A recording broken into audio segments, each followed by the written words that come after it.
नमस्कार दोस्तों, स्वागत है YouTube चैनल अद्भुत भक्ति ज्ञान में। बंधुओं, आज हम आपको बताने वाले हैं कि मुस्लिमों की भी रामायण है, जिसमें शूरपनखा राम से कहती है कि तुम्हारी एक शादी हो गई तो क्या शरीयत के हिसाब से तो तुम 4 शादी कर सकते हो। अब तक 300 बार रामायण लिखी जा चुकी है। देश विदेश के लोग लिख चुके हैं। जैन रामायण में रावण वध लक्ष्मण के हाथों बताया है। कुछ लोगों की बुद्धि भ्रष्ट हुई तो आचार्य चतुरसेन जैसों ने वयम रक्षामः लिखा, जिसमें रावण को नायक बताया गया। मुस्लिमों की भी रामायण है, जिसमें शूरपनखा राम से कहती है कि तुम्हारी एक शादी हो गई तो क्या शरीयत के हिसाब से तो तुम 4 शादी कर सकते हो। फिर भी राम आज भारत के सबसे बड़े नायक हैं।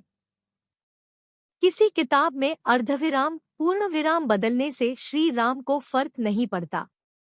मशहूर क्रांतिकारी और बेहतरीन लेखक श्री अरविंदो घोष ने लिखा था कि देश के लिए सबसे बुरा दिन वो था जब हमने खुद ही रामायण महाभारत वेदों को काल्पनिक मान लिया।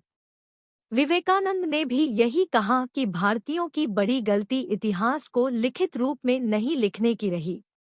पश्चिमी के मूर्खों ने ये कहा कि सभ्यता 2000 साल पहले शुरू हुई क्योंकि उनके पास उससे पहले का कुछ है ही नहीं, पर हमारे पास तो है।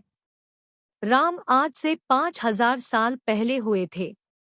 एक बड़ी गलतफहमी है कि जब रावण ने सीता हरण किया था तब पुष्पक विमान का प्रयोग किया था। वाल्मीकि रामायण में लिखा है कि रावण ने गधों से जुता हुआ रथ प्रयोग किया था।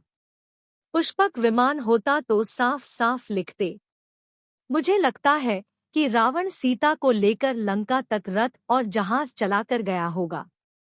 पंचवटी में खर दूषण के साथ उनकी सेना रहती थी तो उनको लंका तक रास्ते की जानकारी रही ही होगी। उस समय के दिव्यास्त्र और देवास्त्र मंत्र संचालित होते थे, पर हर कोई ये मंत्र नहीं सीख सकता था।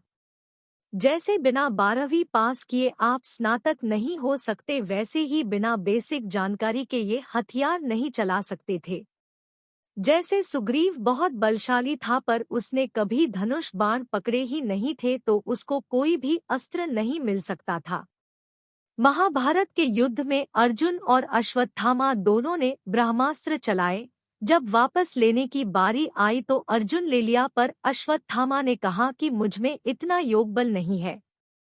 तो इस तरह के अस्त्र और विमान मंत्र शक्ति और मानसिक बल के ईंधन से चलते थे।